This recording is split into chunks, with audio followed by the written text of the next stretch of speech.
আসসালামু আলাইকুম। আশা করি সবাই ভালো আছেন। আলহামদুলিল্লাহ আল্লাহর রহমতে আমিও ভালো আছি। তো এই তো বিশাল বড় একটা সিলভার কাপ মাছ আজকে কিনে নিয়ে আসছে।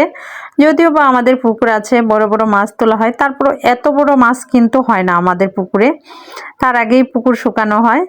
তো আজকের মাছটা কিন্তু 6 কেজি ওজন ছিল, একদম বিশাল বড় একটা মাছ। আর মাছের কালারটা ওফ কি আর বলবো, অনেক সুন্দর, লাল টকটকা ছিল।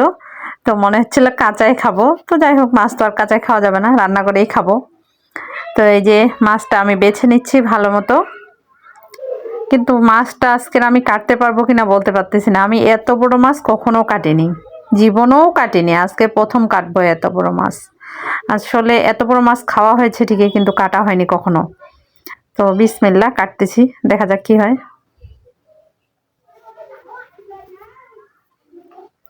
অনেক কষ্ট করে মাথাটা ছুটিয়ে ফেললাম।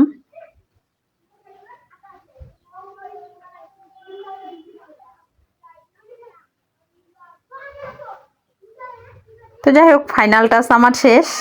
এখন আমি মাছটা কেটে নেব। তো চেষ্টা করলে কিন্তু সবই করা যায়। এই তো আমি মাছটা কেটে ফেললাম।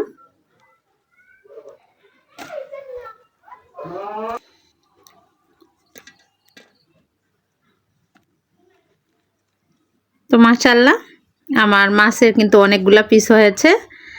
আর এখন আমি এই যে কচুর পাতা বিছিয়ে যে মাছটা কেটে নিয়েছিলাম, তো এই কচুর পাতাগুলো ফেলে দিব। গ্রাম অঞ্চলে কিন্তু এভাবেই মাছ কাটা হয়, কচুর পাতা বিছিয়ে। তো জায়গাটাও ময়লা হলো না, একদম পরিষ্কার থাকলো।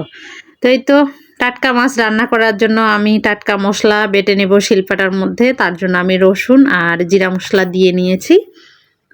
আর আমার কাছে মনে হয় যে টাটকা মাছ রান্না করার সময় এভাবে টাটকা মশলা পিষে রান্না করলে তরকারির টেস্টটা মনে হয় দ্বিগুণ হয়ে যায়। তো আমার ব্লেন্ডারও আছে, কিন্তু আমি ব্লেন্ডারের থেকে আমার শিলপাটায় বেশি ভালো লাগে, তো আমি শিলপাটায় করে নিচ্ছি। তো আমি আজকে পেঁয়াজ বাটা দিয়ে কিন্তু মাছটা রান্না করব। পেঁয়াজ বাটা দিয়ে বড় মাছ রান্না করলে আমার খুব ভালো লাগে, আর বাড়ির সকলেরই খুব পছন্দ। তো আমি পেঁয়াজটা একদম মিহি করে বেটে নিচ্ছি।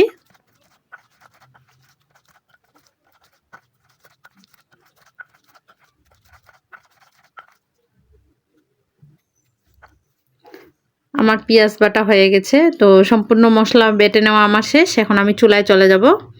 তো আমি এই যে মাছ কেটে ধুয়ে বাছে নিয়ে আসলাম। এখন আমি প্রথমে মাছগুলোতে লবণ, শুকনা মরিচের গুঁড়া, হলুদের গুঁড়া সব কিছু দিয়ে ভালোভাবে মাছটা মাখিয়ে নেব।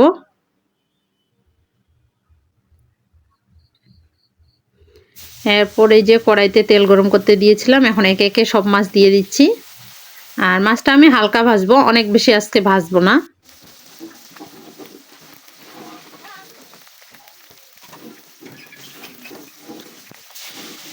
এই তো এরকম ভেজে নিলাম, আমি সবগুলো এখন তুলে নিচ্ছি।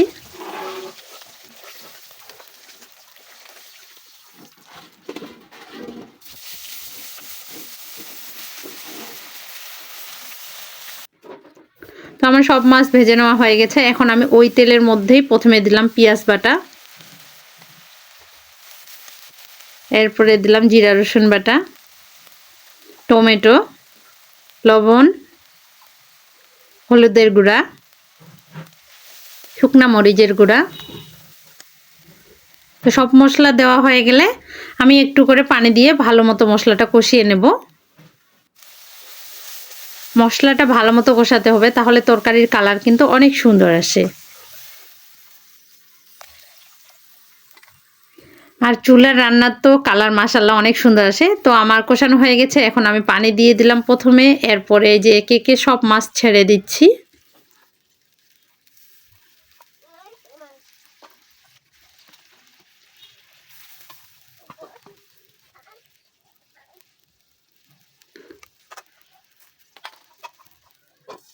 চুলার তৈরি রান্না কিন্তু অসাধারণ, খুব সহজে কম সময়ে রান্না করা যায়, মাশাআল্লাহ অনেক সুন্দর হয়।